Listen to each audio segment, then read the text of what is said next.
Hello বন্ধুরা, আশা করি আপনারা সবাই ভালো আছেন। আজ অত্যন্ত গুরুত্বপূর্ণ একটা টপিক নিয়ে কথা বলবো। সেটা হলো 3 দিন বয়স থেকে বাছুরকে পানি খাওয়ানো কেন জরুরি। হ্যাঁ, আমরা বেশিরভাগ খামারিরাই কিন্তু বাছুর হবার পর বাছুর যে দুধ খায় এই দুধের পাশাপাশি আমরা যে তাকে পানি খাওয়াবো এটা কিন্তু আমরা বেশিরভাগই এটা করি না, বা এটা যে করতে হয় আমরা অনেকেই জানি না। তো আজ সে বিষয় নিয়েই কথা বলবো।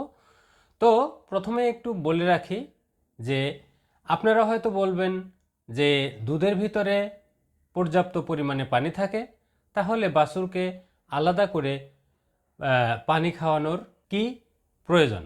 হ্যাঁ, আপনি আংশিকভাবে ঠিক, কিন্তু আমরা জানি গরু রোমন্থক প্রাণী, অর্থাৎ গরুর পাকস্থলী 4টি প্রকোষ্ঠে বিভক্ত। একটা হলো রুমেন, রেটিকুলাম, ওমেজাম, অ্যাবোমেজাম।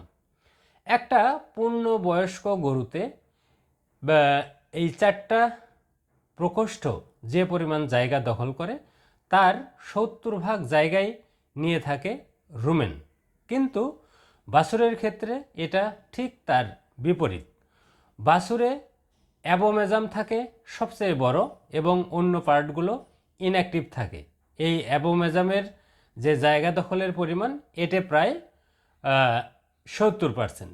তো আমরা যখন বাছুরকে দুধ খাওয়াই বা বাছুর যখন দুধ পান করে তখন এই দুধটা সরাসরি অ্যাবোমেজামে যায়, সেখানে হজম হয়, অ্যাবজর্পশন হয়। কিন্তু গরুর ক্ষেত্রে আমাদের কিন্তু রুমেন ডেভেলপমেন্টের বিষয়টা অবশ্যই খেয়াল রাখতে হবে।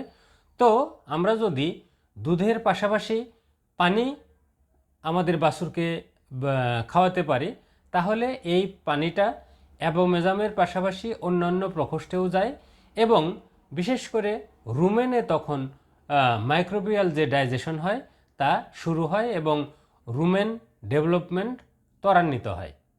তো আমরা একটা বাছুর থেকে ভবিষ্যতে যদি ভালো রেজাল্ট পেতে পারি, তাহলে যত তাড়াতাড়ি একটা বাছুরে রুমেন ডেভেলপমেন্ট শুরু হবে এবং সম্পন্ন হবে, সেখান থেকে আমরা ভবিষ্যতে ভালো রেজাল্ট পাব।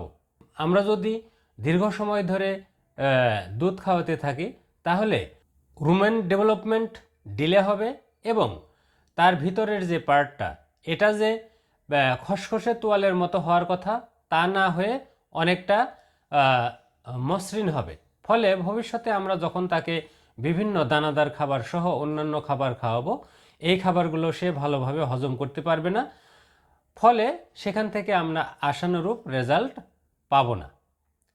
তো বন্ধুরা, আসুন আমরা দেখি আমরা যদি বাছুরকে দুধের পাশাপাশি পানি খাওয়াতে পারি তাহলে সেখান থেকে আমরা কি কি উপকার পাব।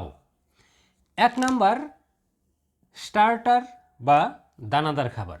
আমরা যখন দুধের পাশাপাশি পানি খাওয়াবো তখন সে যে দানাদার খাবার খায় সেটা 30 থেকে 60% পর্যন্ত বৃদ্ধি পাবে।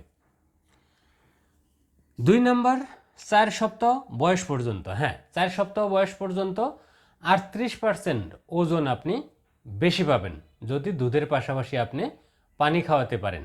এক্ষেত্রে একটু বলে রাখা ভালো, একটা বাছুরকে আপনি যদি দিনে 1 লিটার পানি খাওয়াতে পারেন তাহলে 56 গ্রাম ওজন দিনে ওই বাছুরটার বেশি আসবে। 3 নাম্বার, 10 সপ্তাহ বয়স পর্যন্ত, হ্যাঁ 30% ওজন আপনি বেশি পাবেন 10 সপ্তাহ বয়স পর্যন্ত যদি দুধের পাশাপাশি আপনি পর্যাপ্ত পানি খাওয়াতে পারেন। এখন আসি 4 নাম্বার, কাফ স্কাউর। এটা বাছুরের একটা অত্যন্ত মারাত্মক রোগ। আপনি যদি দুধের পাশাপাশি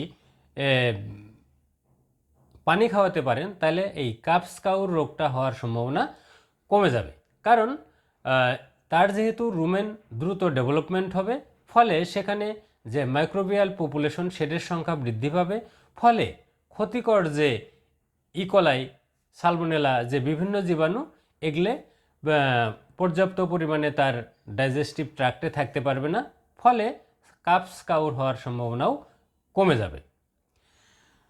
এখন আসি কবে থেকে শুরু করবেন। হ্যাঁ, আমরা এটা প্রশ্নেতেই বলেছি যে বাছুরের বয়স যখন 3 থেকে 4 দিন হবে তখন থেকেই আপনি এই দুধের পাশাপাশি পানি খাওয়াটা শুরু করবেন। আরেকটা হলো কতটুকু করে খাওয়াবেন। হ্যাঁ, এখানে একটু বলে রাখা ভালো যে কোনোভাবেই পানিটা আপনাকে জোর করে বা কোনো কিছু করতে করে বাছুরকে খাওয়ানো যাবে না। আপনি বাছুরকে খাওয়ানোর জন্য একটা পানির আলাদা পাত্র থাকবে, সেখানে আপনি পানি দিয়ে রাখবেন, ফ্রেশ পানি দিয়ে রাখবেন। বাছুর তার ইচ্ছামতো সেই পানিটা খাবে, তার যতটুকু সে প্রয়োজন ততটুকুই খাবে, মানে আমরা জোর করে তাকে খাওয়াবো না।